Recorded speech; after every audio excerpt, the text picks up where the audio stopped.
The sun had not yet cleared the eastern peaks of the San Jacinto Mountains, but the heat was already building.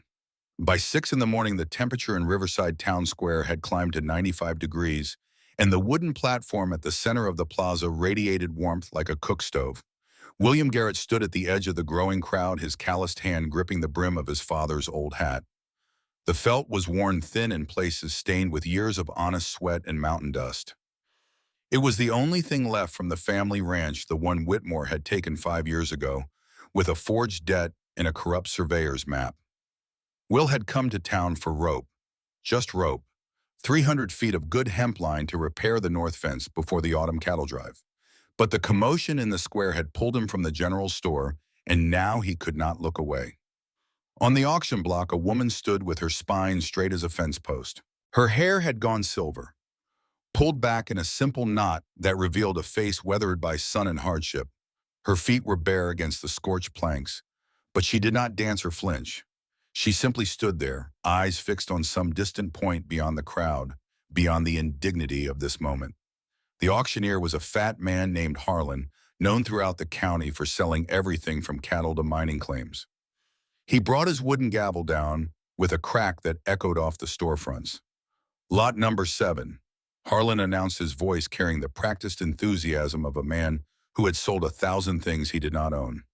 Margaret Fletcher, 55 years of age, still strong enough for laundry and cooking, good with the needle, quiet disposition.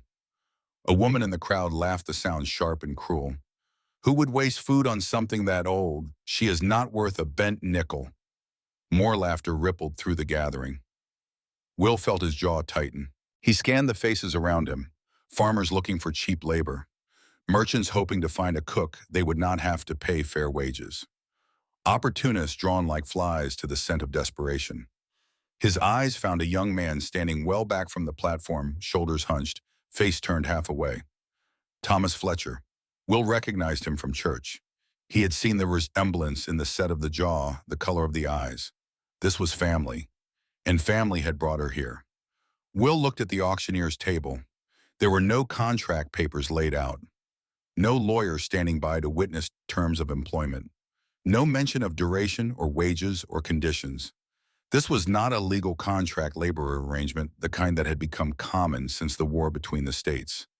This was something else entirely. This was a sale. California law had forbidden the buying and selling of human beings since 1850. Will had read the statutes himself late at night in the small ranch house, when the emptiness of the rooms pressed too close and he needed something to fill his mind besides memories of Catherine's laugh and Daniel's small hand in his. The law was clear. A person could enter into voluntary labor contracts, but they could not be sold. Not for any price. Not by anyone. And yet here stood Margaret Fletcher on an auction block, while her nephew hid his face in shame, and the good citizens of Riverside prepared to bid on her like she was a milk cow or a wagon wheel. Will's hand moved to his coat pocket, where his leather wallet rested against his chest. Inside were 6 $20 gold pieces. $120. 3 months of wages from his time as a railroad engineer, saved dollar by painful dollar. Money he had earmarked for a new windmill pump to expand irrigation on the ranch. Water meant growth. Growth meant profit. Profit meant he could finally stop living one drought away from losing everything. But standing here, watching this woman hold her dignity in the face of public humiliation, Will found he could not think about windmills or profit margins or carefully laid plans. He could only think about his father standing in front of Whitmore's bank 5 years ago, trying to explain that the debt was wrong, that the numbers had been changed, that justice mattered. And he could think about himself at 26, watching from across the street, knowing the law was being broken, but doing nothing because he was young and scared, and certain that one person could not stand against men with money and power. His father had died 6 months later. The doctor said it was his heart. But Will knew better. A man's heart could break from losing his land just as surely as from any disease. The auctioneer raised his gavel again. We will start the bidding at $20. Do I hear 20? Oh, Will stepped forward. His boots struck the hard-packed earth with deliberate weight. The crowd parted as he walked through and conversations died mid-sentence. She is not merchandise, Will said. His voice came out level and hard, carrying across the square without him having to shout. Harlan lowered his gavel, confusion crossing his doughy face. Who are you, William Garrett? He moved closer to the platform, close enough that everyone present would have to acknowledge what came next. And I know California law. We have prohibited the buying and selling of people since 1850. This woman has not signed any contract labor agreement. There is no lawyer here representing her interests. You are not conducting a legal employment arrangement. You are conducting a slave auction. The word fell like a stone into still water. Ripples of shock spread through the crowd. Even in 1885, 35 years after statehood, 20 years since the war's end, that word still had power. Harlan's face flushed red. Now see here, the family came to me. They said she needed placement. This is all perfectly legal. Then show me the contract. Will extended his hand. Show me her signature. Show me the terms of employment. Show me the lawyer who witnessed her consent. Silence. Harlan shuffled through the papers on his table, but Will already knew what he would find. Nothing. Or worse than nothing, some scrap of paper signed only by Thomas Fletcher, attempting to contract away another person's freedom, as if he owned it. Will turned to look at Thomas, who had gone pale as milk.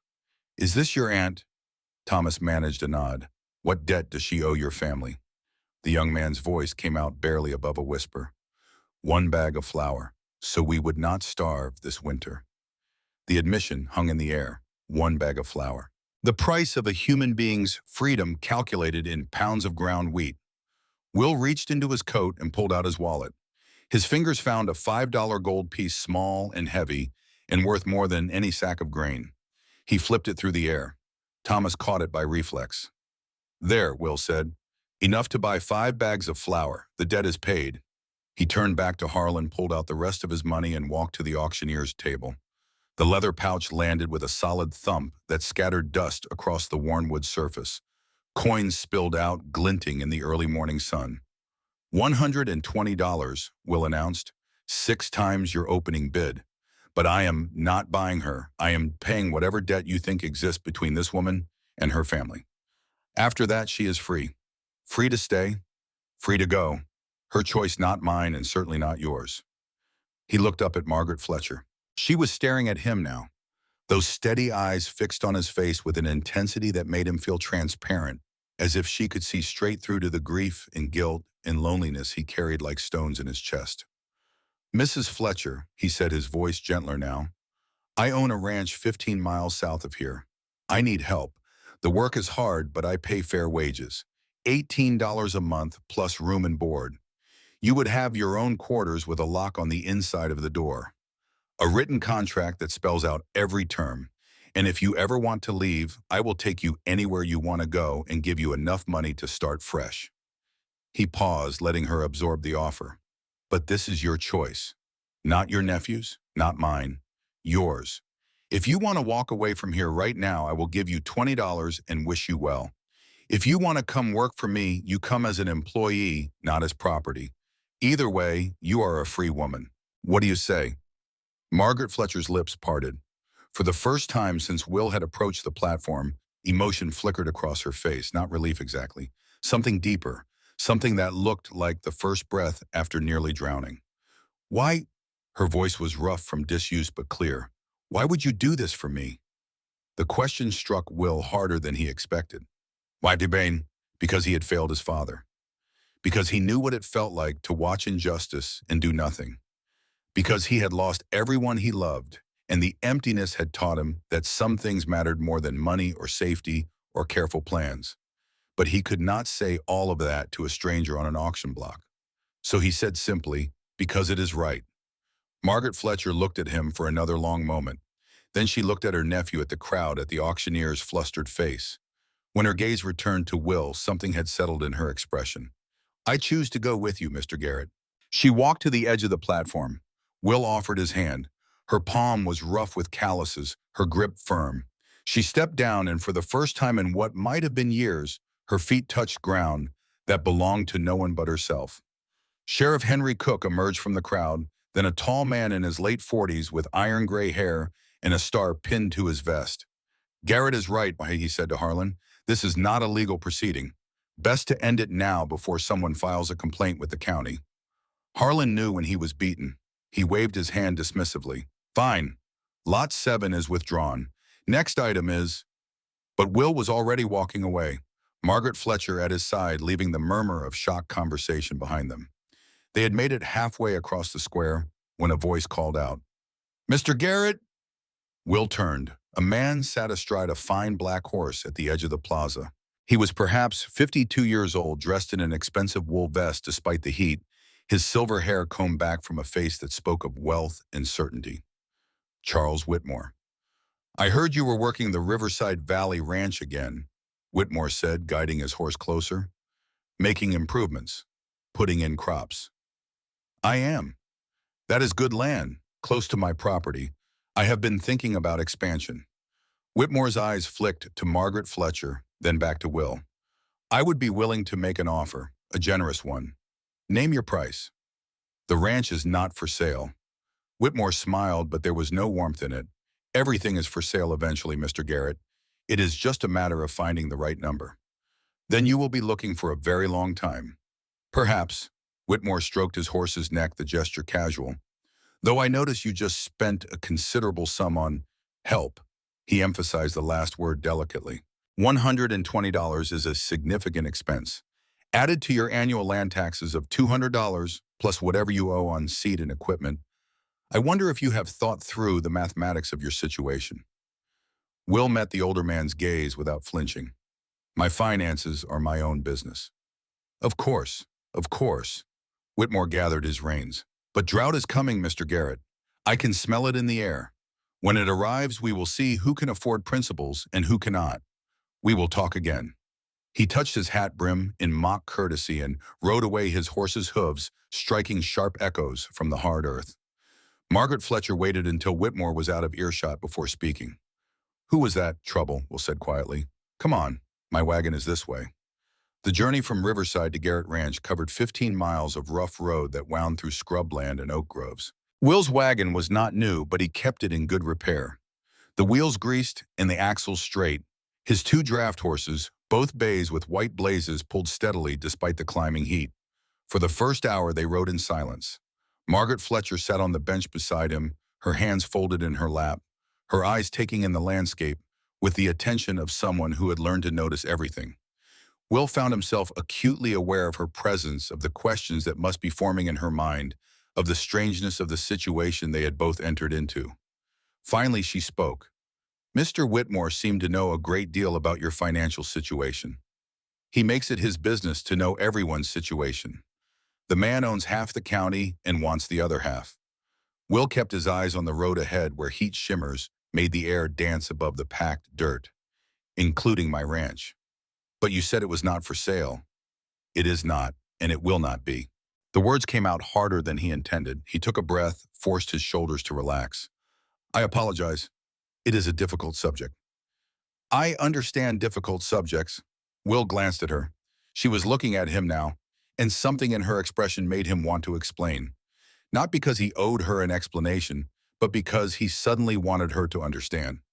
"The ranch I own now is 240 acres, he began. "I bought it in 1884 with money I saved working as a railroad engineer. But before that, my father owned a different ranch. 160 acres along the river, good land with easy water access. He bought it in 1865 after he mustered out of the Union Army. What happened to it? In '80, we had a bad year. Crops failed, cattle prices dropped. My father needed money for seed and supplies to make it through to the next season, so he went to Whitmore's bank and borrowed $300. Will's hands tightened on the reins. Even now, 5 years later, the anger came back fresh. Whitmore altered the loan documents, changed the amount to $800 using complex language my father did not fully understand. When the payment came due, my father could not pay what Whitmore claimed he owed. The bank foreclosed, took the whole ranch. Could you not contest it in court? The Homestead Protection Act only covers farms under 40 acres. My father's ranch was too large to qualify for protection, and Whitmore had lawyers who could make fraud look legal on paper. Will shook his head. I was 26 years old and working for the railroad in San Francisco. By the time I got home, it was done. 6 months later, my father died. The doctor said it was his heart, but I know losing that land killed him as surely as any bullet. Margaret Fletcher was quiet for a moment. When she spoke again, her voice was thoughtful. The Homestead Protection Act you mentioned. That was the California law from 1879, correct? Will looked at her in surprise. You know about it.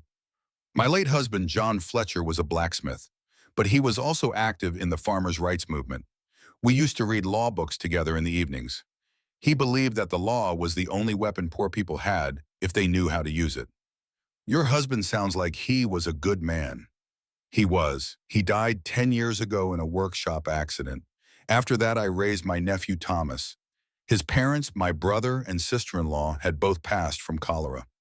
I thought I was doing the right thing giving the boy a home, teaching him to work hard and be honest.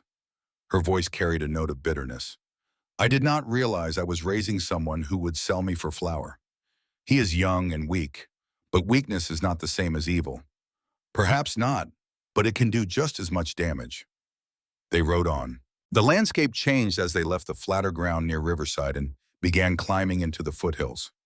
Oak trees clustered in the low places where underground water fed their roots.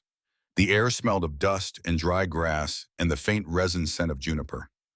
Will found himself explaining more than he had intended, about working for Southern Pacific Railroad from 1881 to 1884, about the $80 a month that had seemed like a fortune compared to farming, about saving $2,400 in 3 years through brutal economy living in boarding houses and eating one meal a day, sending nothing home because there was no home left to send it to. I knew I wanted land again, he said, but good land near water was expensive. Then I heard about this parcel, 240 acres that nobody wanted because it was dry and rocky and far from town. But I had done survey work for the railroad. I knew how to read topography. And I knew there was an aquifer under this land at about 60 feet depth. So you bought it and dug a well? Exactly. Took me 8 months. I did it myself, working from first light to last. The well is 65 feet deep, lined with oak casing 4 feet in diameter. When I finally hit water, it was like striking gold. 15 gallons per minute, enough for 50 head of cattle and 2 acres of crops. He pulled the wagon to a stop at the crest of a hill. Below them, the Garrett Ranch spread across a small valley backed by the purple bulk of the San Jacinto Mountains. The main house was small, just 2 bedrooms, and a combined living area and kitchen built from pine logs chinked with clay.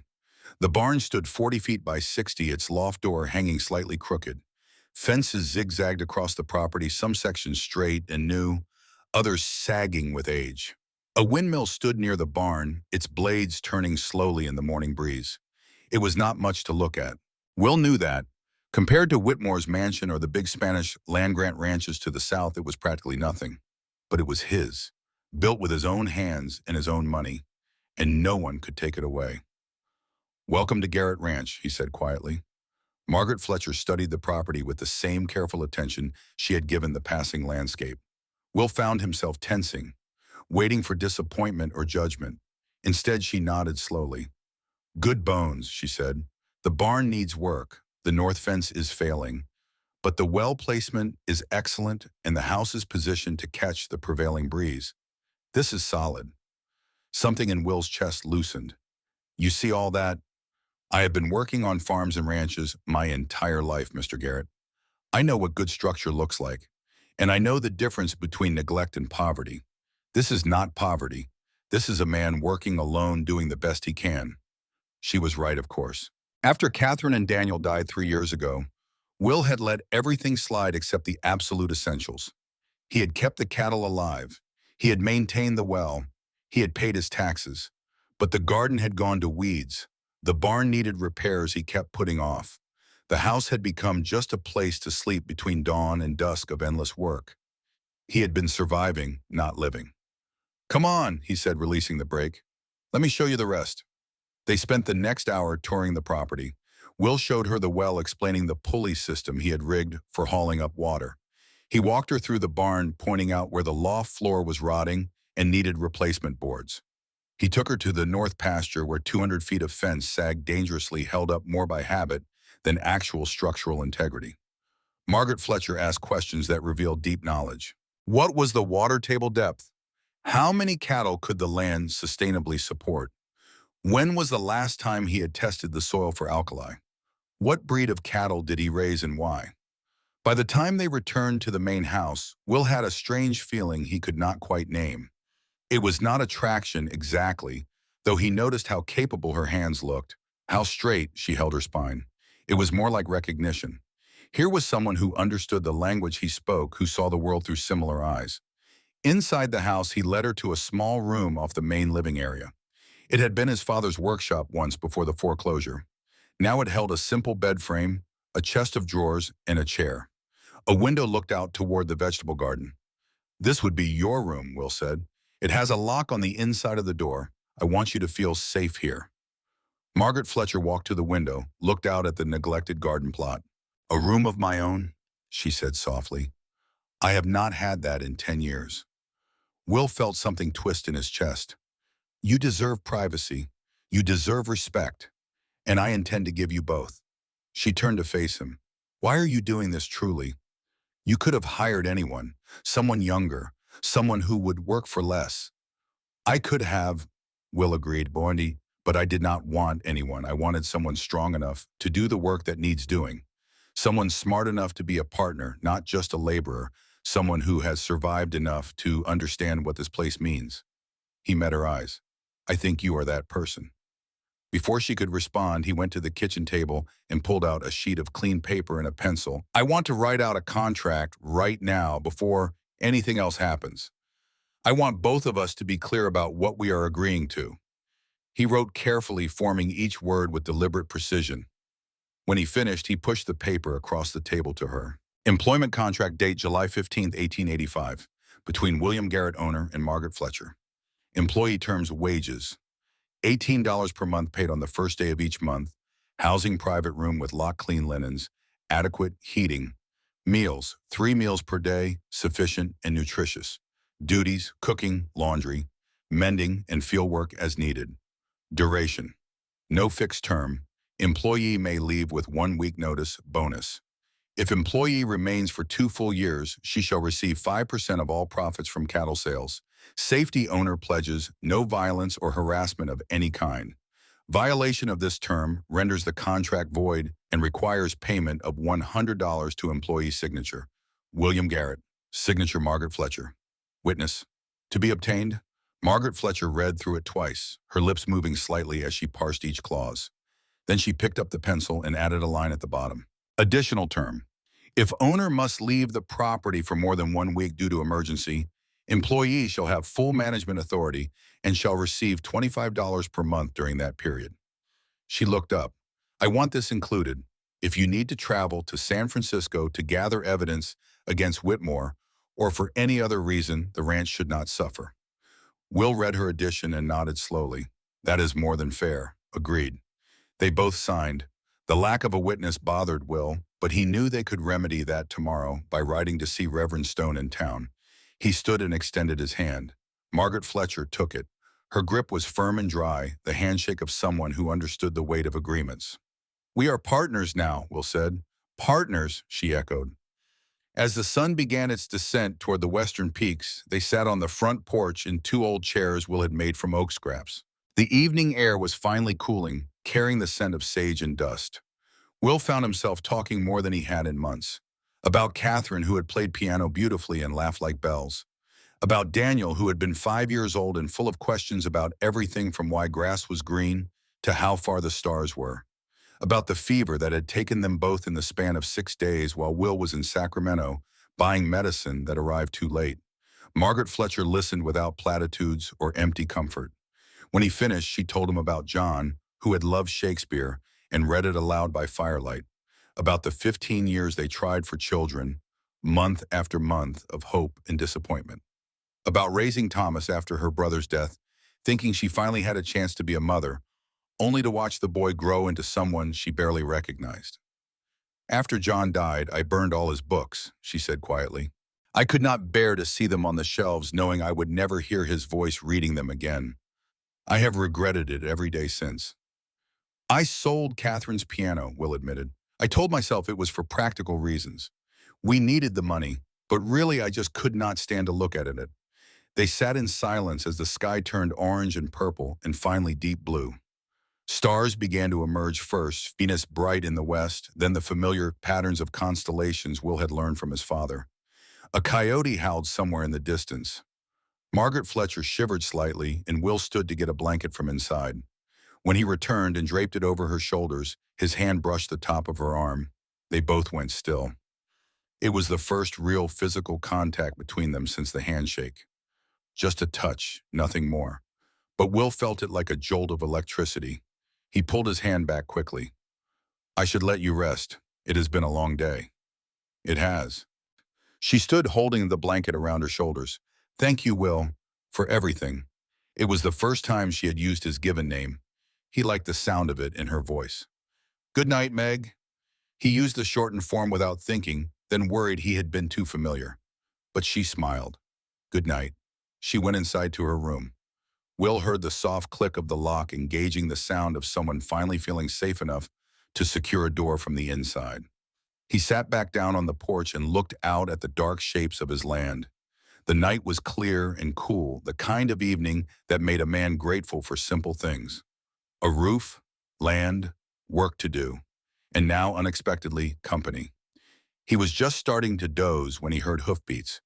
His hand went to the rifle he kept beside his chair as a rider emerged from the darkness, silhouetted against the stars. The man stopped at the edge of the porch, staying in shadow, but his voice was unmistakable. Mr. Garrett? It was one of Whitmore's men, a hard-looking character named Davidson, who ran the big ranch's security. Mr. Whitmore asked me to deliver a message. Will stood rifle at ready, but not aimed. I am listening. He wanted you to know that he has had the county surveyor review property lines in this area. Seems there is some question about where your northern boundary actually falls. The official survey may show that your fence is on his land, about 200 feet worth. That is impossible. I have the deed. The boundary runs from the Elder Oak to the Red Rock Formation in a straight line. Maybe, but Mr. Whitmore's surveyor says there are 2 Elder Oaks, and the original survey used the wrong one. He will be filing the corrected survey with the county next week. Davidson's smile was audible even in the darkness. Just thought you should know. Trespassing fees can add up. $1 a day is standard. Get off my land. Going, but one more thing. That woman you picked up today. The old one. Mr. Whitmore wanted me to mention that he knows some things about her nephew. Outstanding debts, legal troubles. Could be she is liable for some of those as family. Could be complicated for anyone harboring her. Will raised the rifle slightly. I said, get off my land. Davidson laughed and turned his horse. See you soon, Garrett, real soon. The hoofbeats faded into the night. Will stood on the porch for a long time after watching the darkness, his mind racing. Whitmore was moving faster than expected. The survey challenge was smart. If he could prove Will's fence was on Whitmore land, even by a technicality, he could levy fines until Will could not pay. Combined with taxes and normal expenses, it might be enough to force a sale. And the mention of Margaret Fletcher's nephew was a threat, pure and simple. Find some way to make her legally vulnerable, use that to pressure Will. It was a good strategy, ruthless and effective. Will looked back at the house where a lamp still glowed in Margaret Fletcher's window. He had made a promise today. Not just a contract, but something deeper. He had stood up when he saw injustice, the way he should have stood up for his father 5 years ago. He would not back down now. Tomorrow they would ride to see Reverend Stone and get the contract witnessed. Then they would go to the county clerk's office and pull the original survey documents. Margaret Fletcher had said she knew law. Good. They would need every bit of legal knowledge they could muster, but tonight Will allowed himself a moment of something he had not felt in a long time. Hope. Not the desperate hope of a man barely surviving, but the cautious hope of someone who had found an unexpected ally, who was no longer facing the world alone. Inside the house, Margaret Fletcher's lamp went out. Will sat back down in his chair rifle across his knees and began the first watch of what he suspected would be many long nights to come. Above him, the stars wheeled slowly across the vast California sky, the same stars that had watched over this land for thousands of years before any man claimed ownership. They would still be there long after Whitmore and Will and all their struggles had turned to dust. But right now in this moment, it mattered who held the deeds and who controlled the water and who had the strength to stand against corruption. Will Garrett intended to be standing when the dust settled.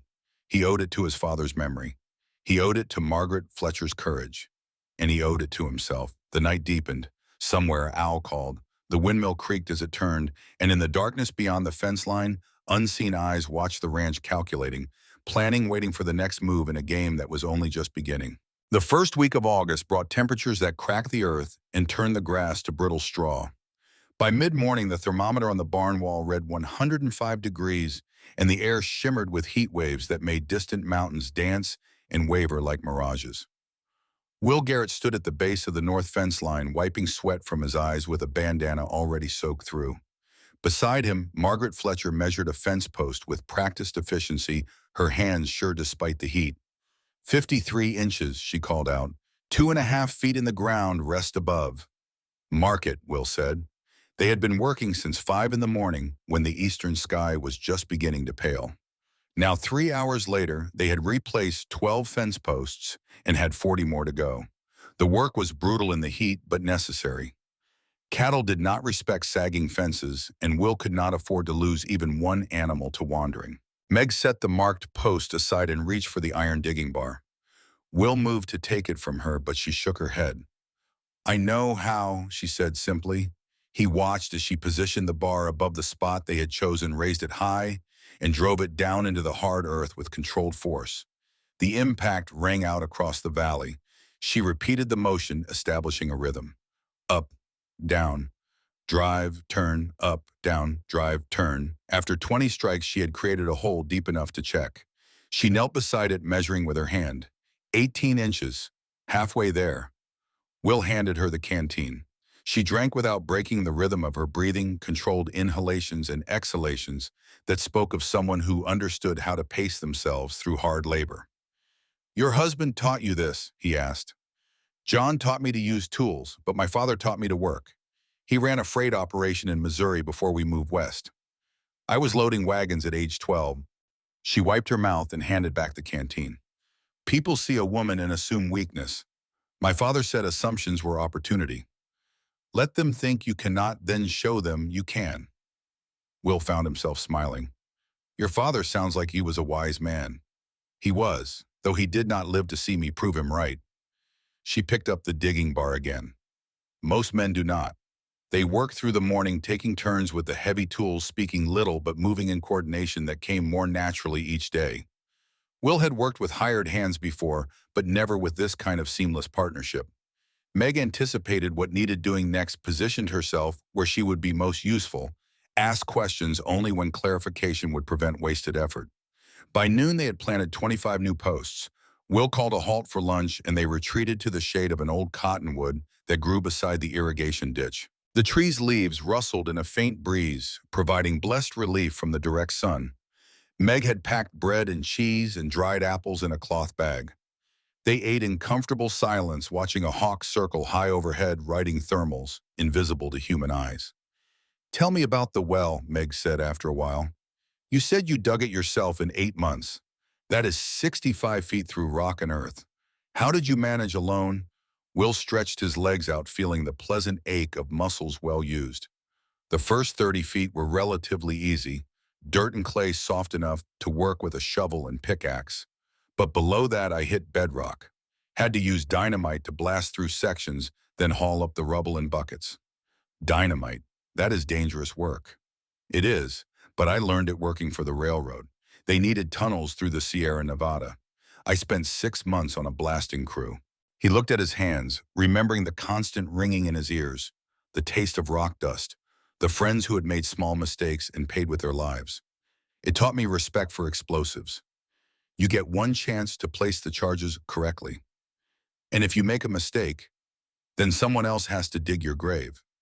Meg absorbed this in silence. Then she said quietly, You have seen death.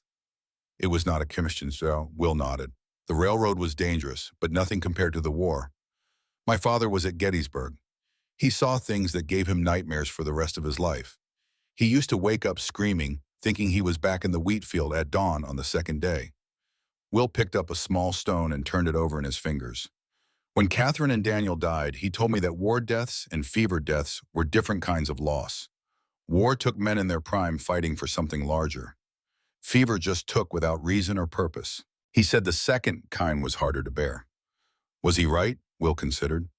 I do not know. Dead is dead.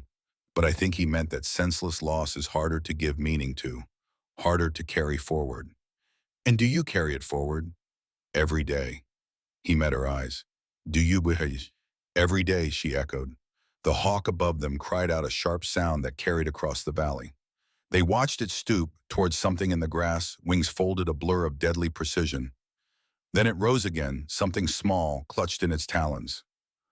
The world is not kind, Meg said. No, but we can be. She looked at him then, and something passed between them. An understanding. An acknowledgement that they were both people who had survived unkindness and chosen despite everything not to become it. They returned to work. The fence line grew straighter, stronger.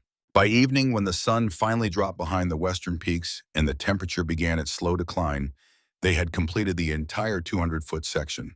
Will walked the length of it, testing each post, checking the tension on the barbed wire. Everything held firm.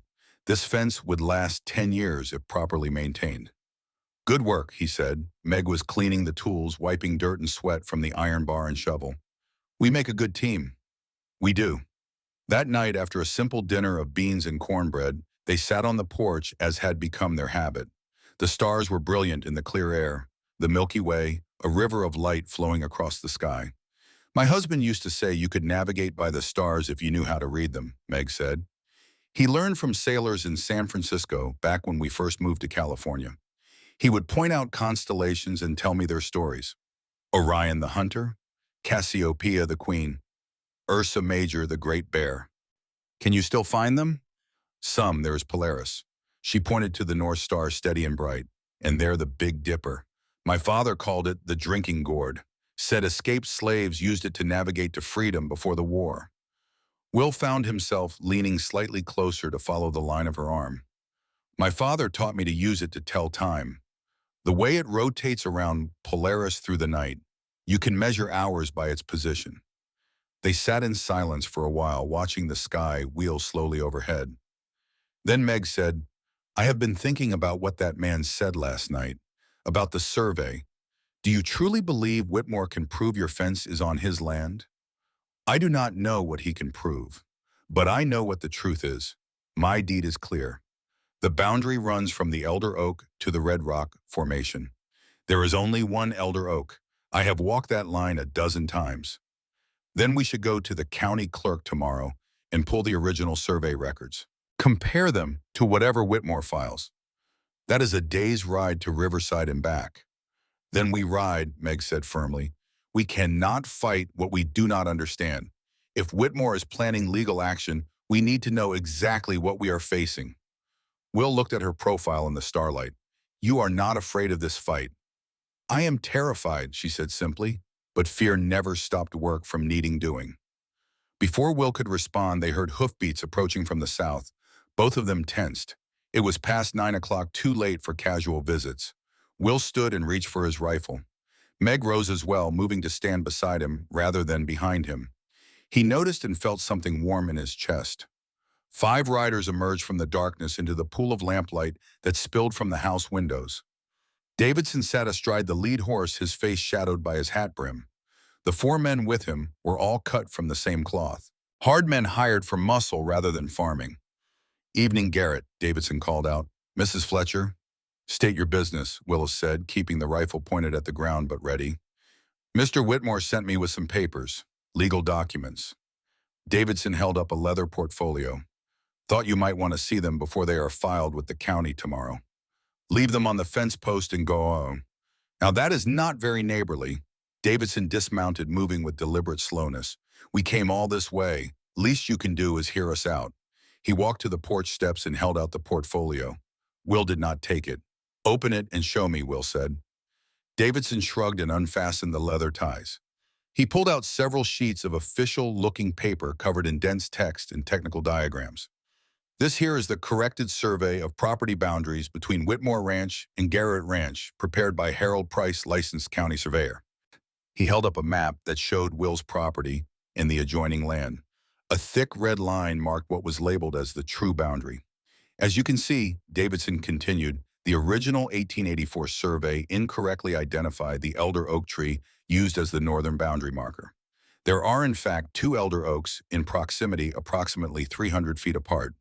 The correct tree is the eastern one. Using that as the reference point, your fence is actually 200 feet onto Whitmore property. Will studied the map without touching it. The diagram looked professional, complete with surveyor's marks and mathematical calculations. But something about it felt wrong. Before he could speak, Meg stepped forward. "May I see that?" Davidson glanced at her dismissively but handed over the map. Meg held it up to the lamplight, examining every detail. "This survey is dated August 12th, 1885, she said. "That is 2 days from now. Predated for filing purposes. And it is signed by Harold Price. Is Mr. Price related to Charles Whitmore by any chance?" Davidson's expression flickered. "Price is his brother-in-law, but that does not make him less qualified. He is a licensed surveyor." "I am sure he is." Meg set the map down on the porch railing and pointed to the bottom corner. "But this survey is not valid without the signature of the county clerk, which I do not see anywhere on this document." Davidson picked up the map and checked. His jaw tightened. "Administrative oversight will be corrected before filing." "Perhaps, but until it is, this is just a piece of paper with drawings on it. No legal weight whatsoever." Meg's voice was calm, almost pleasant. "Furthermore, under the California Land Act of 1872, any property owner has 60 days from the filing date of a new survey to challenge its findings. During those 60 days, the original survey remains in force." "You seem to know a lot about land law for a woman." My husband was very thorough in his education. He believed knowledge was power." Meg crossed her arms. "So even if Mr. Whitmore files this survey with the county clerk's signature tomorrow, Mr. Garrett will have 60 days to challenge it. And during that time, his fence is exactly where it should be. No trespassing, no fees." Davidson stared at her for a long moment.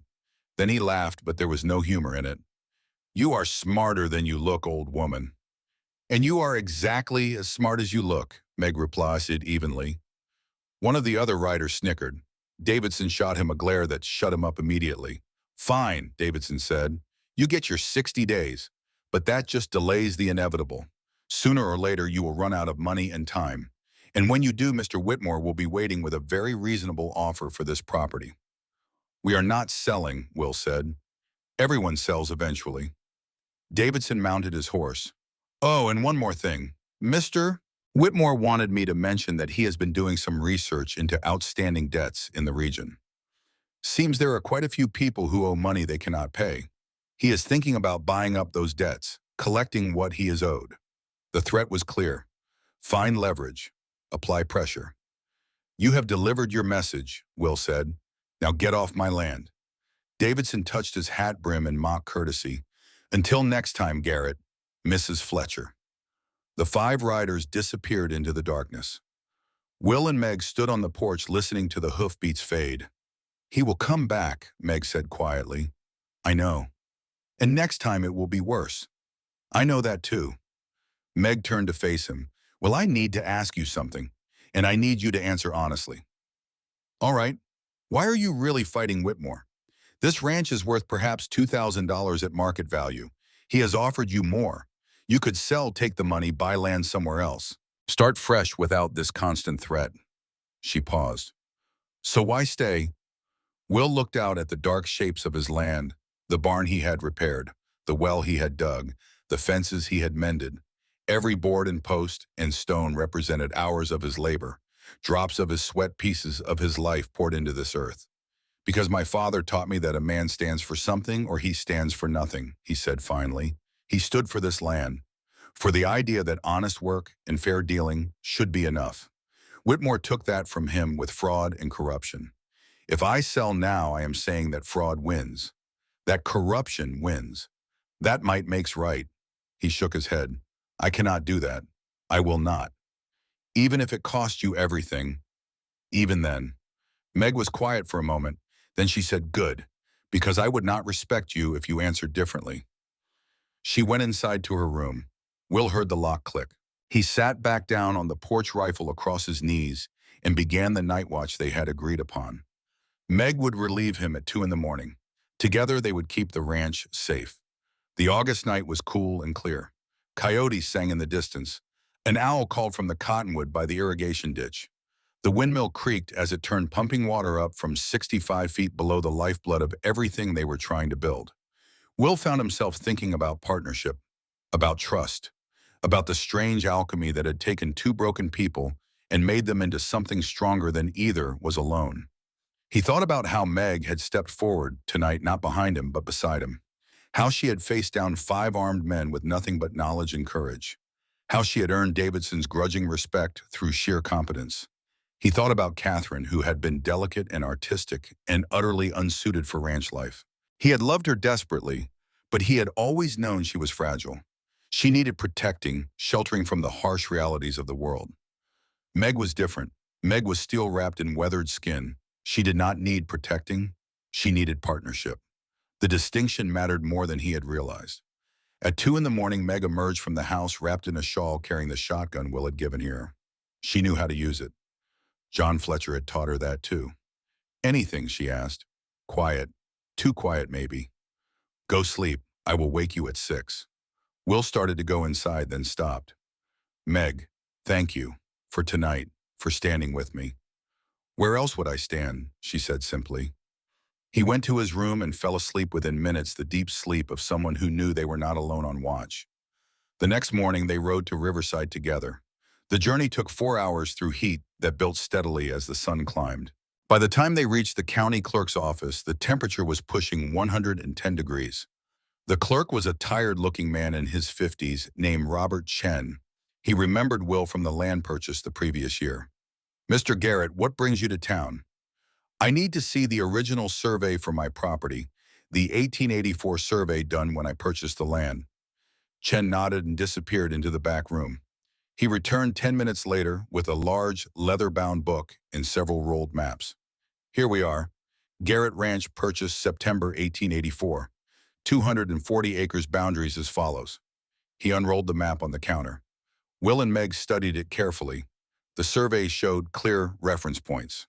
The northern boundary was described as running from the elder oak, approximate age 150 years, 6 feet diameter, at base located at coordinates, to the Red Rock Formation, approximate height 40 feet located at coordinates. A straight line connected the 2 points. Is there any mention of a second elder oak? Meg asked. Chen checked the written description. No, just the one. And it is quite specific about the size and age. An oak that large and old would be distinctive. There would not be 2 of them in close proximity. May I see the surveyor's notes? Chen pulled out another document handwritten on official paper. The surveyor, a man named Thomas Whitney, had sketched the tree and noted its distinctive features. A scar on the trunk from an old lightning strike, unusual branch structure, deep roots that had created a raised area in the surrounding ground. Could we get a certified copy of this survey? Will asked. Of course, $5 for the full set of documents. Will paid. Chen prepared the copies, impressing each page with the official county seal. As they were leaving, Meg said casually, Mr. Chen, do you happen to know a surveyor named Harold Price? Price, yes, he is licensed in this county. Does work for several of the larger landowners. Is he considered reliable? Chen hesitated, glancing around to make sure they were alone. Then he said quietly, Price does the work he is paid to do, if you understand my meaning. I do, thank you. Outside, they stood in the shade of the courthouse overhang, looking at the certified copies. We have proof, Will said. The original survey is clear, one tree well documented. If Whitmore tries to file his fake survey, we can challenge it with this. Yes, but challenges take time and money, lawyers, court fees. Whitmore knows that. He is counting on bleeding us dry through the process. So what do we do? Meg thought for a moment. We need to make the challenge impossible to ignore. If it is just us against Whitmore, he wins through attrition. But if we can get others involved, other landowners who might face similar fraud, the community, the newspapers. She looked at him. We need to make this bigger than one ranch. How? I am not sure yet, but I am thinking. They rode home in the worst heat of the day, arriving back at the ranch in late afternoon. Both of them were exhausted and sunburned, but they had what they needed, proof, ammunition for the fight ahead. That evening, Meg made a simple dinner while Will checked on the cattle. When he returned to the house, he found her at the table writing on a piece of paper. "What is that?" he asked. "A letter to the Sacramento Herald. They are the largest newspaper in Northern California. If we can get them interested in a story about land fraud, about a wealthy banker systematically cheating small farmers, it might create pressure Whitmore cannot ignore." Will sat down across from her. "That is good thinking, but newspapers need sources, people willing to go on record." "I know. We would need to find others Whitmore has defrauded. Get them to tell their stories." She set down her pen. "It is risky. He could retaliate. He is already retaliating." True. They worked on the letter together, crafting careful language that was factual but compelling. Meg's knowledge of legal terminology helped them avoid defamation while still making their case clear. When they finished, it was late. They sat on the porch in the cooling air, neither ready for sleep despite the long day. The next morning brought no relief from the August heat. "You should have woken me," he said. "You needed sleep. I could not give you much else, but I could give you that." After a quick breakfast, Will headed to the north pasture to check on the cattle while Meg volunteered to inventory the hay stores in the barn loft. They would need to know exactly how much feed they had before winter arrived. "Be careful up there," Will called as she climbed the ladder. "Some of those boards look questionable when I checked last month." "I am always careful," Meg replied. Will was halfway to the pasture when he heard it. Not a scream exactly, more like a sharp cry of surprise cut short. His blood turned to ice. He ran back toward the barn, his boots pounding the hard earth. "Meg!" Inside the barn, he looked up and saw her. Meg hung from a support beam 15 feet above the concrete floor, both hands gripping the wood splinters driven deep into her palms. Below her, a splintered hole gaped in the loft floor where rotten planks had given way. "Hold on," Will shouted, already scrambling up the ladder. "I am trying," Meg gasped. Her arms were shaking with the strain. Will threw himself flat on the loft floor, distributing his weight to avoid more collapse. He stretched his arms towards her, his fingers just barely reaching her wrists. "Look at me, Meg. Look at me." Her eyes found his wide with fear, but steady. "I have got you. On three, I am going to pull. Do not let go. 1, 2, 3. Will hauled with everything he had. Meg's weight, slight as she was, felt immense at this angle. His shoulders screamed in protest. His fingers dug into her wrists hard enough to bruise. But inch by agonizing inch, he pulled her up until she could get one elbow onto the loft floor, then the other. The moment she was safe, Will dragged her away from the hole and into his arms. His whole body was shaking. "God," he whispered into her hair. "I thought I lost you. I cannot lose you, Meg. I cannot." Meg was trembling too, her breath coming in gasps. "I am all right. I am here." But Will could not let go. He held her tighter, feeling her heart race against his chest. When he finally pulled back enough to see her face, his hands were still shaking as he cupped her cheeks. "You have to know," he said, the words tumbling out. "Meg, I need you, not just for the ranch, not just for the work. I need you because I cannot go back to being alone. I would not survive it. Not again. Will, I love you." The confession broke from him like a dam bursting. "I love your strength and your wisdom and the way you stand beside me instead of behind me. I love how you see the world and how you refuse to be invisible. I love Catherine and Daniel. I will always carry them with me.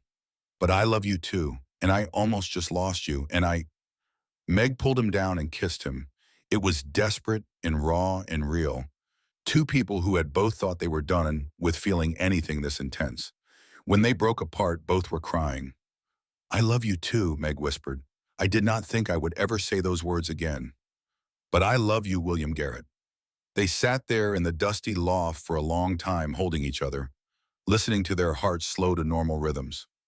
Finally, Meg said quietly, "We should fix that hole before someone else falls through." Will laughed, shaky but genuine. "Always practical.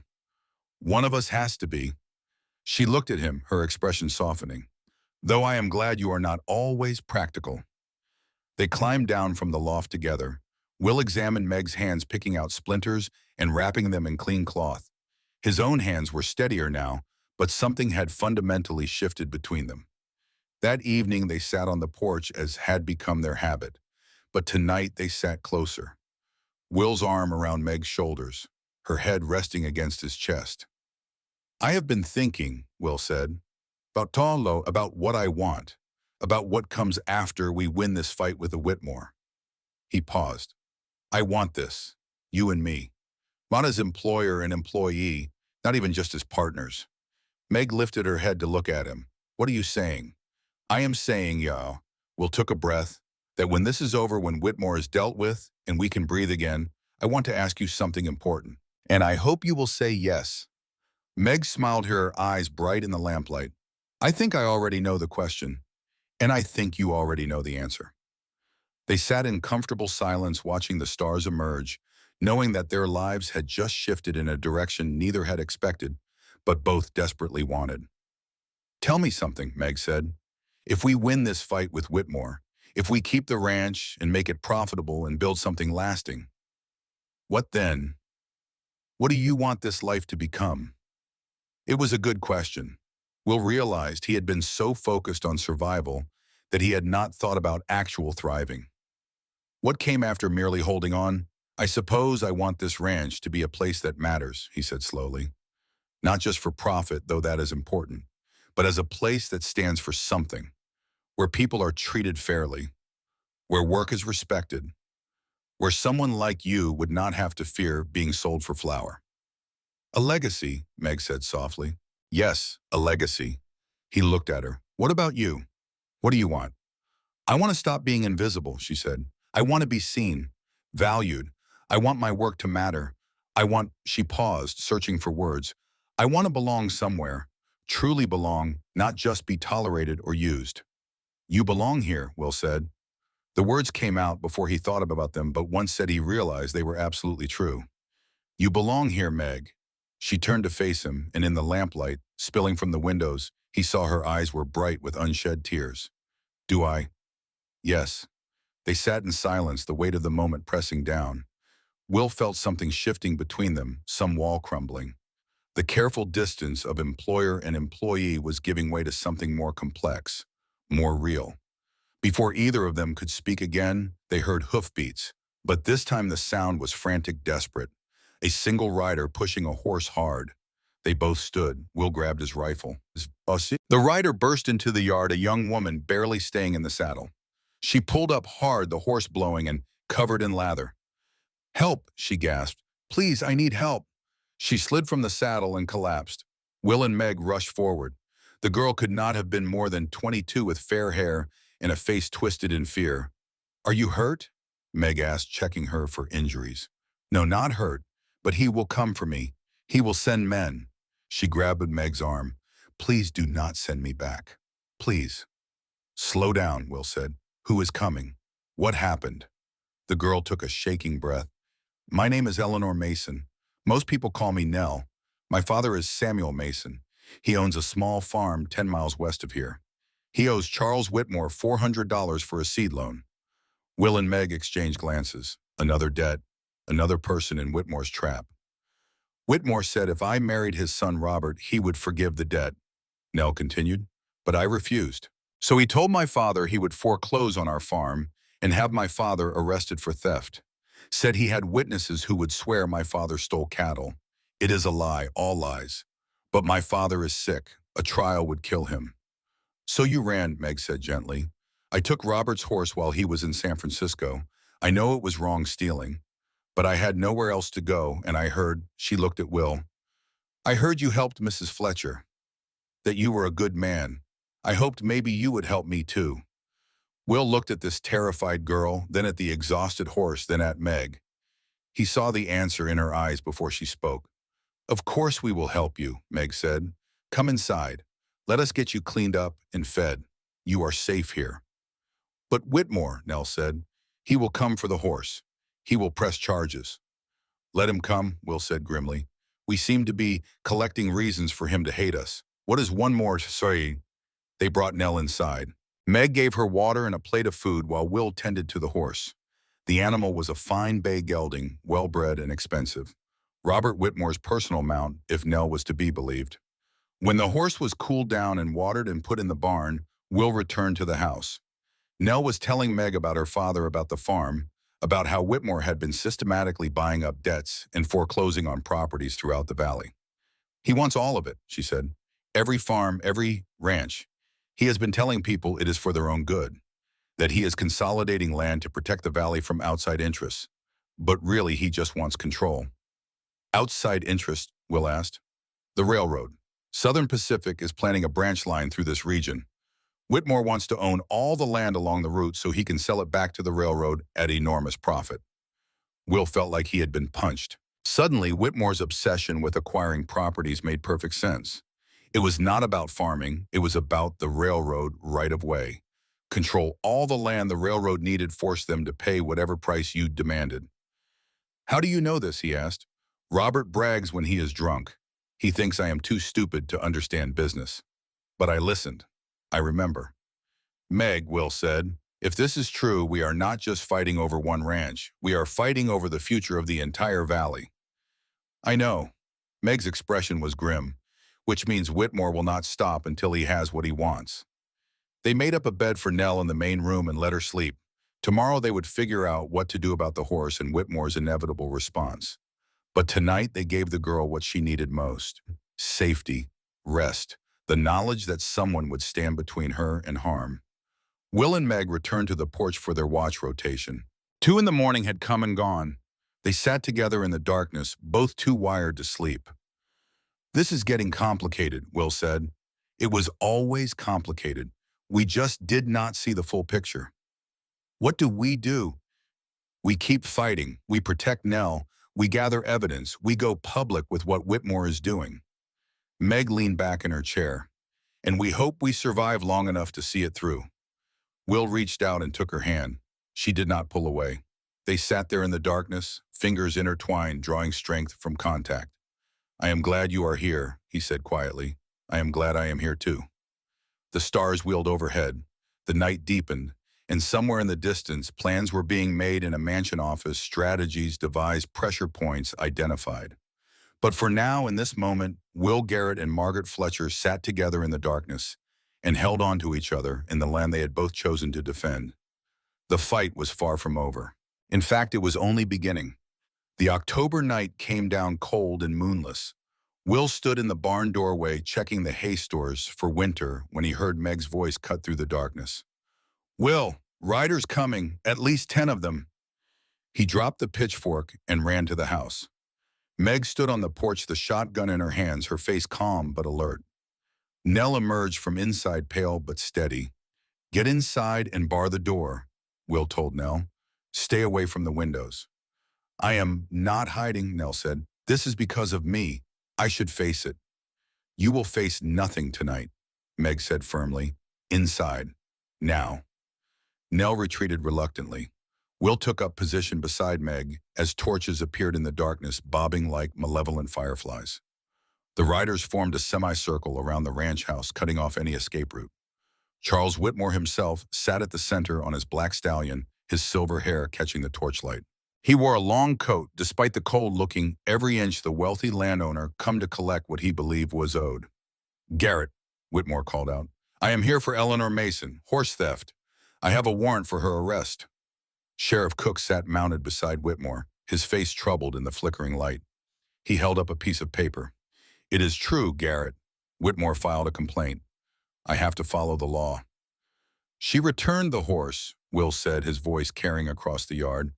It is in my barn right now unharmed. No theft occurred. The horse was taken without permission, Whitmore countered. That is theft under California law. She will stand trial. Meg stepped forward, her voice cutting through the tension. California Penal Code Section 487 defines grand theft as taking property with intent to permanently deprive the owner. Miss Mason returned the horse within 24 hours.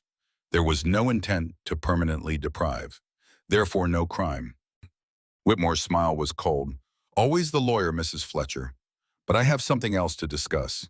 Your nephew, Thomas Fletcher, is wanted in San Bernardino County for debt fraud. He borrowed $200 on a false promissory note 2 years ago. There is a warrant for his arrest. And under California Civil Code Section 1656, family members can be held liable for debts of blood relatives. Thomas is not here, Meg said. But you are. And unless you sign over any property rights you hold, including your profit-sharing agreement with Garrett, I will ensure the warrant is executed. You will be held responsible for your nephew's debts." Will felt rage building in his chest. This was blackmail, pure and simple. Whitmore was manufacturing legal pressures using the complexity of the law as a weapon against people who could not afford lawyers. He stepped forward, placing himself between Meg and the mounted men. "No." Whitmore raised an eyebrow. "No. Mrs. Fletcher signs nothing. Miss Mason faces no charges. You are done threatening people on my land." "Your land," Whitmore laughed. "That is the heart of it, is it not? You think this patch of dirt makes you someone. You think you can stand against me because you dug a well and built some fences. But you are nothing, Garrett. A railroad worker playing at being a rancher. You do not have the resources to fight me. You do not have the connections. You do not even have the money to last through winter." Will waited until Whitmore finished. Then he set his voice carrying to every writer present. "Everyone here needs to listen carefully. Charles Whitmore has been systematically defrauding landowners in this valley for 5 years. He uses fake surveys to claim property boundaries are wrong.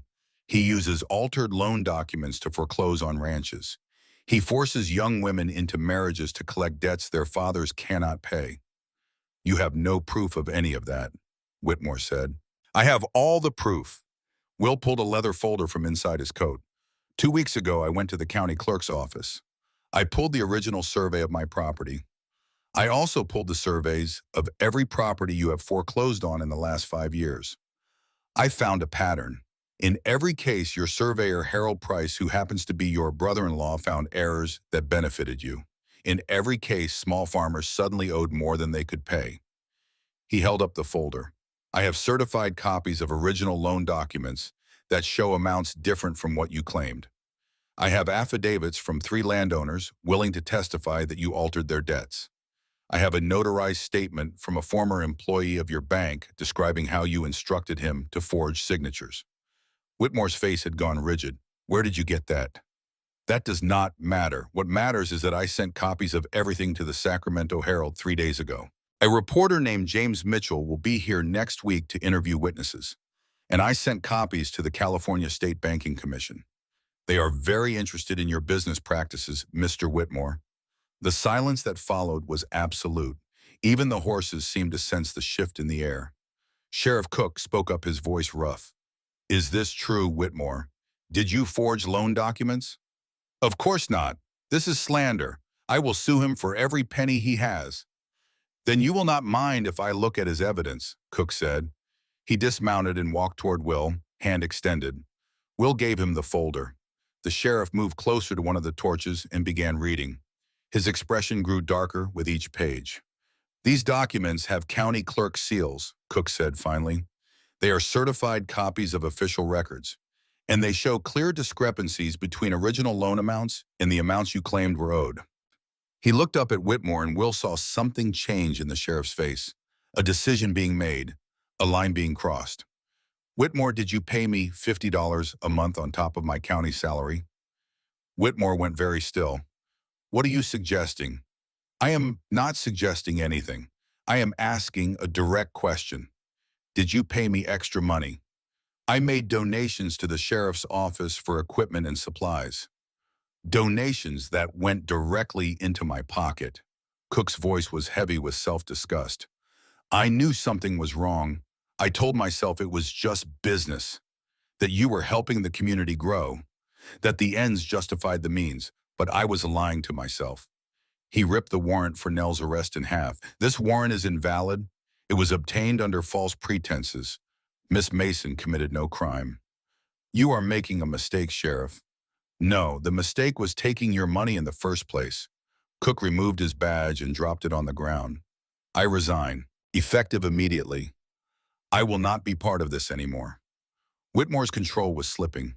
Will could see it in the tightness around his eyes, the white-knuckle grip on his reins. "You think one former sheriff and some old documents will stop me? I have 10 men here. You have yourself and 2 women. If I wanted to burn this barn right now, what would you do?" "He would have help." The voice came from the darkness beyond the torchlight. A man stepped forward carrying a rifle. Will recognized him as Samuel Mason Nell's father. He was gaunt and walked with a cane, but his eyes were clear and determined. You took my farm in 1883 Whitmore. $400 debt that you claimed was 800. I could not prove the fraud then, but I can now. Another man emerged from the shadows. You foreclosed on my land in 1882, claimed I owed 1,200 when I only borrowed 600. Then another and another. 15 men in total, all farmers and ranchers who had lost property to Whitmore's schemes. They formed a line between the mounted riders and the ranch house. Samuel Mason spoke for all of them. We are done being victims. We are done being afraid. You want to burn Garrett's barn? You will have to go through all of us, and there will be witnesses and reporters and the State Banking Commission. Are you prepared for that kind of attention, Whitmore? Whitmore looked at the line of men at the former sheriff standing with them at Will and Meg on the porch. He was outnumbered, outmaneuvered, and for the first time in years, genuinely threatened. This is not over, he said, his voice low and dangerous. Legal battles take years. They cost thousands of dollars. Do you really think you can outlast me in court? I think justice does not have a price tag, Will said. And I think you are about to find out what it costs to build an empire on lies. Whitmore yanked his horse's head around and spurred away into the darkness. His riders followed the torches receding like dying stars. The farmers waited until the last hoofbeats faded. Then Samuel Mason turned to Will and extended his hand. Thank you, he said simply, for protecting my daughter and for having the courage to stand up first. We stand together or we fall alone, Will replied, shaking his hand. The men dispersed slowly, heading back to their own properties. Cook was the last to leave. He picked up his badge from the dirt and handed it to Will. Give this to whoever they appoint next. Tell them to do better than I did. You did the right thing in the end, Will said. That counts for something. Maybe. Cook mounted his horse. I will testify when the reporter comes. I owe you that much. When everyone was gone, Nell came out of the house and ran to hug Meg, then Will. Thank you, she sobbed. Thank you both. You are family now, Meg said, stroking her hair. Family protects each other. They went inside. Nell fell asleep almost immediately, exhausted from fear and relief. Will and Meg sat at the kitchen table, the adrenaline slowly draining from their systems. That was close, Meg said. It was, but we won. Will reached across the table and took her hand. We won because you were here, because you knew the law, because you stood beside me. Where else would I stand? They sat in silence for a moment. Then Will said, Meg, I need to tell you something. Back in the barn before the riders came, I was checking the hay stores and I was thinking about winter, about having enough feed for the cattle, about making it through to spring. He paused, and I realized that for the first time in 3 years, I was not just thinking about survival. I was thinking about what comes after, about building something that lasts. What are you saying? I am saying that tonight proved we cannot wait any longer. We have stood against Whitmore together. We have built this ranch together, and I want to make it official. He tightened his grip on her hand. Meg, we have talked around this since the barn. Since I told you I loved you, and you said you loved me too. Now I am asking properly. He stood and came around the table, kneeling beside her chair. Margaret Fletcher, will you marry me? Will you be my wife, not someday when things are safer, but now? As soon as we can get to Reverend Stone. Meg's eyes filled with tears. Well, I am 55 years old. I cannot give you children. I cannot give you I want you exactly as you are. Your strength, your wisdom, your courage, everything that makes you who you are. He cupped her face. We do not know what tomorrow brings. Tonight showed us that. So I am asking now. Marry me, Meg. Are you certain? I have never been more certain of anything. Meg cupped his face in her work-roughened hands. Yes, God help me, yes. I will marry you, William Garrett. They kissed, then tentative at first, then with growing passion. When they finally broke apart, both were trembling. When Meg asked, as soon as possible, before Whitmore finds some way to stop us. The next morning there was a knock at the door. Will opened it to find Thomas Fletcher standing on the porch, hat in hand, looking like he had not slept in days. Aunt Meg, he said when he saw her, I heard about the warrant. About Whitmore saying I am wanted for fraud. It is a lie. I never borrowed money in San Bernardino, but I came because I needed to tell you something I should have said months ago. He fell to his knees. I am sorry. I sold you for a bag of flour. I let my wife convince me you were a burden when you were the only person who ever truly cared for me. I was weak and cowardly, and I do not deserve your forgiveness, but I am asking for it anyway. Meg stood silent for a long moment. Will could see the war in her face, the hurt, the anger, the love she still held for the nephew she had raised. Then she stepped forward and pulled Thomas to his feet. Stand up. Fletcher men do not kneel. I am not worthy to be called a Fletcher. That is for me to decide, not you. She looked him in the eyes. I forgave you the day Will brought me here. Holding anger takes too much energy, and life is too short to waste on bitterness. Thomas broke down crying. Meg held him while he sobbed, this grown man who had finally found the courage to face what he had done. When he could speak again, Thomas said, My wife left me, said I was too weak to be worth her time. She was right. Then prove her wrong, Will said. Stay here, work with us. Earn back your self-respect through honest labor. I cannot pay you. We do not need payment. We need hands. Winter is coming. There is more work than two people can handle. Will extended his hand. $15 a month plus room and board. But you pull your weight or you leave. No exceptions. Thomas shook his hand, gripping hard. I will not let you down. I swear it. 2 days later, Reverend Marcus Stone married Will and Meg in his small church. The ceremony was simple. Samuel Mason and Nell stood as witnesses. Thomas was there along with a handful of townspeople who had heard about the confrontation with Whitmore and wanted to show support. Reverend Stone spoke about second chances, about finding love when you least expected it, about the courage it took to build something new from the ashes of loss. When he asked if Will took Meg as his wife, Will said, I do, and I promise to see you, value you, and love you until my last breath. When Meg gave her vows, her voice was strong and clear. I do. I promise to stand beside you, work with you, and love you fiercely for as long as I live. They exchanged simple gold bands that Will had purchased with the last of his savings. When Reverend Stone pronounced them, husband and wife, Will pulled Meg close and kissed her thoroughly, not caring who was watching. The small gathering applauded. Nell was crying happy tears. Thomas smiled for the first time in months. That night, in the privacy of the bedroom they would now share, Will and Meg came together as husband and wife.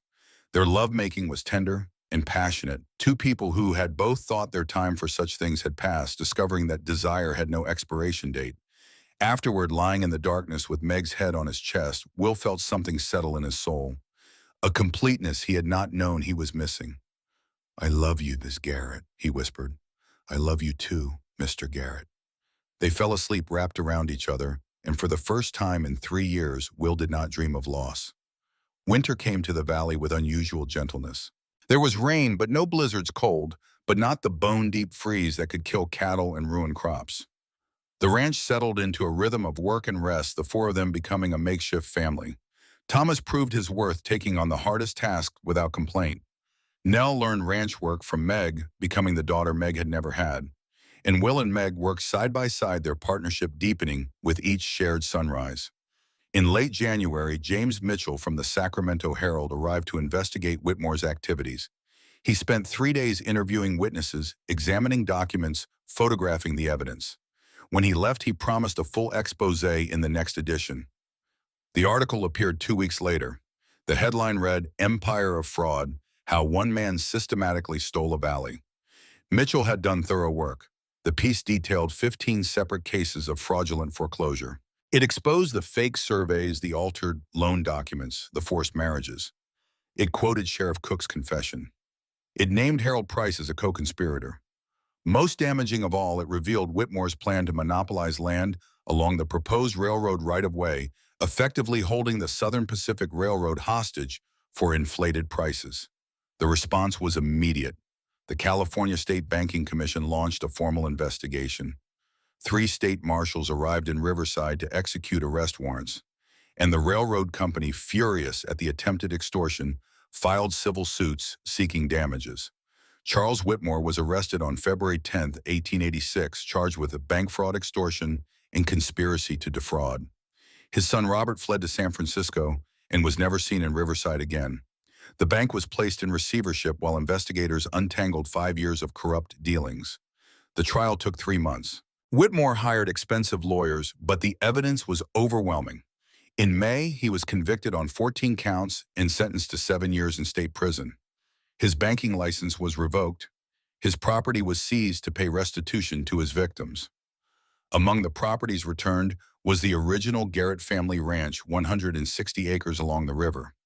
The court found that the 1880 foreclosure had been based on fraudulent debt and was therefore void. Will stood on the land his father had cleared and planted, feeling the old man's presence like a hand on his shoulder. This was justice, late but real. He decided to keep both properties, expanding Garrett Ranch to 400 acres total. With good water, good land, and good help, it would be one of the most productive operations in the valley. But the greatest surprise came in mid-February when Meg woke feeling nauseated and weak. She assumed it was a winter illness, perhaps influenza, making its rounds. After 2 weeks of persistent symptoms, Will insisted she see Dr. Benjamin Hayes, the elderly physician who had practiced in Riverside for 40 years. Hayes examined Meg in his office while Will waited outside pacing the worn floorboards. When the door finally opened, the doctor's expression was stunned. "Mr. Garrett, you should come in." Will entered to find Meg sitting on the examination table, her face pale, her hands shaking. "What is wrong?" he demanded. "What is it?" "Nothing is wrong," Hayes said slowly. "Quite the opposite. Your wife is pregnant." Will felt the world tilt. "That is impossible. She is 55. We have only been married 3 months. I am aware of both facts, and yet the symptoms are unmistakable. I would estimate she is approximately 10 weeks along." Hayes shook his head in wonder. "I have seen 3 cases of pregnancy over age 50 in my career. It is rare, but it happens. Usually when a woman believes she is entering menopause and therefore takes no precautions." Will looked at Meg. "A baby. A baby," she whispered. "Well, I never conceived in 35 years of marriage to John. I thought I was barren. This should not be possible." Hayes cleared his throat. "I must warn you both. Pregnancy at this age is extremely dangerous. The risks of hemorrhage, preeclampsia, and stillbirth are significantly elevated. I will need to monitor you closely. Weekly examinations at minimum, and at the first sign of complications, complete bed rest." "I understand," Meg said. Will could not speak. He simply pulled her into his arms and held her while his mind spun with the impossibility of it. A child. His child. Their child. When they returned to the ranch, Nell and Thomas saw their faces and demanded to know what was wrong.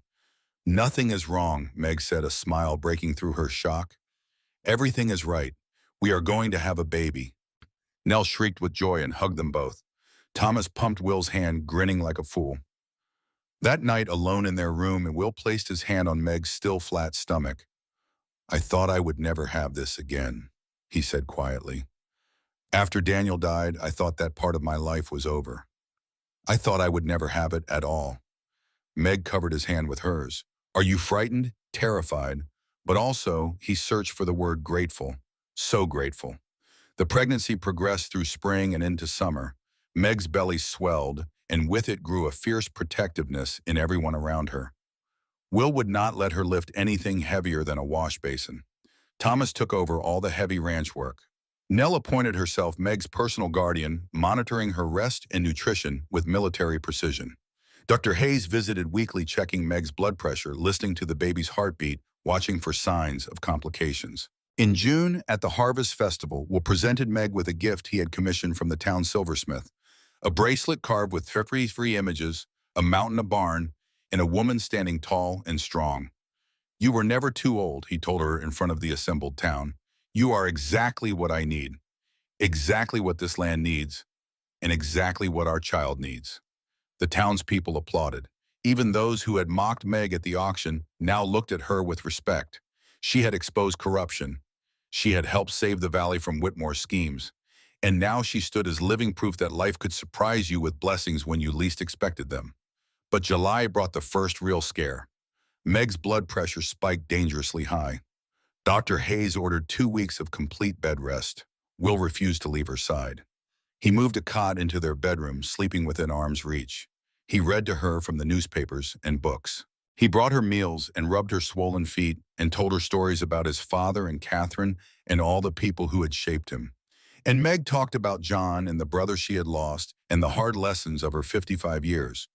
They learned each other's histories in those 2 weeks, filling in the gaps, building the foundation of a shared life. The crisis passed. Meg's blood pressure returned to acceptable levels. Dr. Hayes cautiously allowed her to resume light activity. In August, they had one final false alarm. Meg woke at 3 in the morning with strong contractions. Will rode through the darkness to fetch the doctor, his heart in his throat. But when Hayes examined her, he smiled. False labor, common in late pregnancy, but it means your body is preparing. The baby will come soon. How soon? Days, maybe a week. We'll return to the ranch to find Meg in the kitchen, calmly preparing breakfast, despite the fact that she had just given them all a terrible scare. Should you not be resting, he asked. I have been resting for months.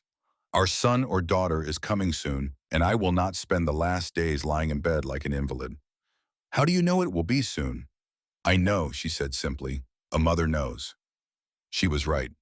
2 days later, on a cool morning in late August, Meg's water broke. Will sent Thomas racing for Dr. Hayes while he and Nell prepared the bedroom. They had clean linens, ready boiled water towels, everything the doctor had told them to gather.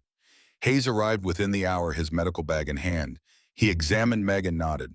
Full dilation. The baby is in position. Mrs. Garrett, when the next contraction comes, I need you to push. The labor lasted 14 hours. Will stayed by Meg's side despite Hayes' suggestion that he wait outside. This was his wife, his child. He would not be anywhere else. Meg was magnificent. She bore the pain with gritted teeth and fierce determination, squeezing Will's hands so hard he thought bones might break. But he did not complain. He simply held her and whispered encouragement and marveled at her strength. Near the end, there was bleeding. Too much bleeding. Hayes' expression grew worried. We need more towels, he said sharply, and be ready to apply pressure when the baby is delivered. What is wrong? Will demanded. Hemorrhaging, common in older mothers. I can manage it, but I need you to stay calm and do exactly as I say. The next contraction came. Meg screamed a raw sound of agony and effort. Push, Hayes commanded. Push now. Meg pushed with everything she had. Will saw the doctor's hands move, saw blood, too much blood, and then heard the most beautiful sound in the world, a baby's cry. It is a boy, Hayes said, lifting the squalling infant. A healthy boy. He placed the baby on Meg's chest while he worked to stop the bleeding. Meg looked down at the tiny red face, the waving fists, the shock of dark hair, and began to cry. A son, she whispered. We have a son. Will touched the baby's tiny hand. The fingers wrapped around his thumb with surprising strength. What should we name him? Meg asked. Samuel. Will said, his voice thick with emotion. Who feared my father, Samuel John Garrett, for both the men who shaped us. Meg smiled through her tears. Perfect. Hello, Samuel. Welcome to the world. Hayes finished his work, washing his hands and packing away his instruments. The bleeding is controlled, but Mrs. Garrett needs absolute rest for at least 2 weeks. No getting up except to use the chamber pot. No lifting, no work of any kind. I will make sure she follows orders, Will promised. Outside the bedroom, Nell and Thomas waited anxiously. When Will emerged carrying the baby, both of them crowded close. Meet your nephew, Will said to Thomas. And your little brother? To Nell. Thomas held Samuel with trembling hands, tears streaming down his face. He is perfect, Uncle Will, absolutely perfect. Nell stroked the baby's soft head. Can I help take care of him? We will all take care of him, Will said. That is what family does. The next weeks passed in a blur of sleepless nights and constant feedings and the particular exhaustion of new parents. But through it all, Will felt a joy he had thought lost forever. This tiny person, half him and half Meg, represented everything good that could come from choosing hope over despair. Meg recovered slowly but steadily. The bleeding stopped. Her strength returned, and she took to motherhood with the same competence she brought to everything else. On a crisp November morning, they stood in the town square for the harvest festival. Meg held Samuel, now 3 months old, and already showing signs of his father's gray eyes and his mother's determined chin. The new sheriff, Samuel Mason, called for attention from the festival platform. Before we begin today's celebration, I want to recognize the Garretts, he said. A year ago, some of us stood in this square, and watched Margaret Fletcher being sold like livestock. Some of us laughed. Some of us looked away. All of us should be ashamed. He paused, letting that sink in. But Will Garrett saw what we should have seen, a human being deserving of dignity and respect. He stood up when the rest of us stayed silent. And because of his courage and Mrs. Garrett's wisdom, this valley was freed from 5 years of systematic fraud and corruption. They saved us. All of us. The crowd applauded. Some people, including the woman who had mocked Meg at the auction, approached to apologize and asked to see the baby. Meg accepted the apologies with grace, showing Samuel to anyone who wanted to look. Will stood beside her, his arm around her waist, feeling a completeness that had eluded him for so long. As they walked home in the late afternoon sun, their makeshift family around them, Nell said, "Aunt Meg, do you ever think about that day at the auction?" "Sometimes," Meg said, "but not with pain anymore." "Why not?" "Because that was the day I met your uncle, the day my real life began." She looked at Will, her eyes soft. Everything before was just waiting. Will kissed her temple. "Best choice I ever made." Samuel cooed in Meg's arm as if in agreement. Back at the ranch, they sat on the perch as the sun set behind the mountains. The land stretched before them, 400 acres of productive earth, well-watered and well-tended. The barns stood strong, repaired and painted. New fences ran straight and true. The cattle were fat and healthy, ready for the autumn market. But more than the physical improvements, there was something else. A sense of rightness, of purpose, of legacy. "A year ago, I was told I was too old to matter," Meg said softly. "And now," Will asked, "now I know I was exactly the right age to begin again." We both were. They sat in comfortable silence, watching the stars emerge one by one. Samuel slept in Meg's arms, peaceful and secure. Thomas and Nell worked in the barn, their voices carrying on the evening air, young and full of hope.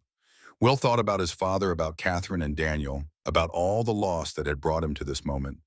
And he thought about the future, about the son who would inherit this land and the values that came with it. "Samuel," he said quietly, though the baby could not understand, "remember this.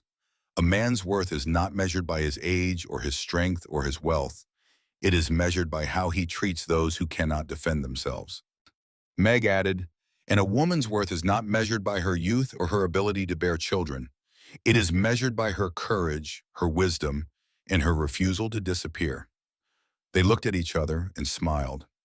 "And love," Will said, "love has no expiration date." "None at all," Meg agreed. The stars wheeled overhead.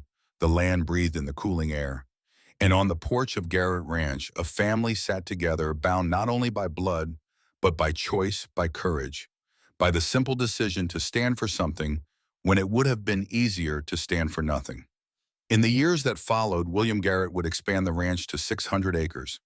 He would become one of the most respected ranchers in California, known for fair dealing and honest work. Margaret Garrett would become the first female land rights advocate in Riverside County, helping 23 women secure property ownership and legal protection. She would live to be 82 sharp and strong until the very end.